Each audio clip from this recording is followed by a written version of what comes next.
दहिसरच्या शुक्ला कंपाऊंडमध्ये महानगरपालिकेकडून कारवाई करण्यात येते। दहिसर येथील शुक्ला कंपाऊंडमधील प्रकरण सध्या उच्च न्यायालयामध्ये प्रलंबित असतानाही महानगरपालिकेकडून अनधिकृतरित्या काही कामकाज सुरू असल्याची तक्रार येथील स्थानिकांनी केली। संबंधित कारवाईची चौकशी करण्याची मागणी देखील आता येथील स्थानिकांनी केलेली आहे। तर येथील आढावा घेतलाय लोकशाही मराठीचे प्रतिनिधी संतोष देवकर यांनी। पाहूया।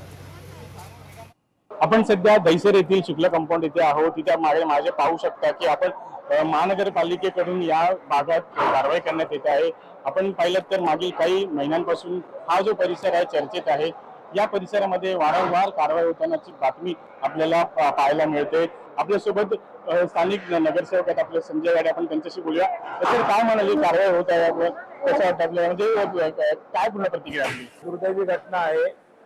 गेले 40-45 वर्षापासूनची हे या ठिकाणी गाळेधारक आहेत। 57 गाळेधारक आहेत शुक्ला कंपाऊंड मध्ये, आणि यांना नोटीस प्रॉपर दिली पाहिजे होतं, त्यांचं म्हणणं ऐकून घेतलं पाहिजे होतं। त्यांच्या ज्या मशिनरी आहेत आतमध्ये गाड्यामध्ये त्या काढायला त्यांना द्यायला पाहिजे होते। अशा प्रकारची त्यांची मागणी आहे।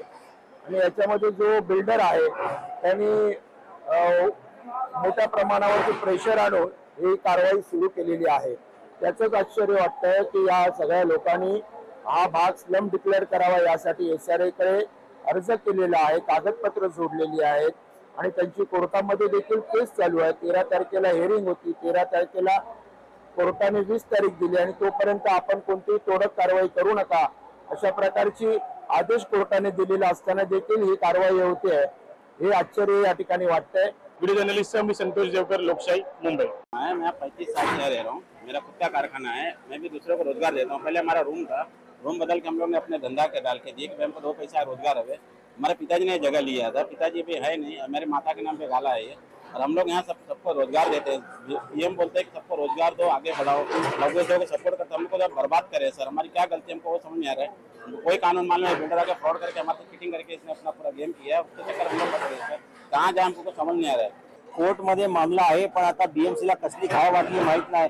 50 वर्ष झाले आम्ही इकडे आहे, 2 दिवस थांबू शकत नाही। आमच्या SRA मध्ये मंजुरी होणार होती, SRA मध्ये आम्ही गेलो ऍप्लिकेशन साठी, ती ऍप्लिकेशन मंजूर झालेली। आता त्याचे जे पेंडिंग डॉक्युमेंट्स आम्ही ते देणार होतो। आता पेंडिंग डॉक्युमेंट झाल्यानंतर इकडे BMC चा कुठलाही कायदा लागू होणार नाही, SRA चा कायदा लागू होणार, म्हणून ते आजच तोडायला आले। तर आज संध्याकाळपर्यंत आमची ती अर्जी स्वीकारणं होणार, आणि उद्यापर्यंत आम्हाला डॉक्युमेंट भेटणार होते की आता आम्ही ही जी जमीन आहे ती SRA मध्ये घोषित करणार आहोत। लोकशाही मराठी ऐका, पहा, जागरूक रहा।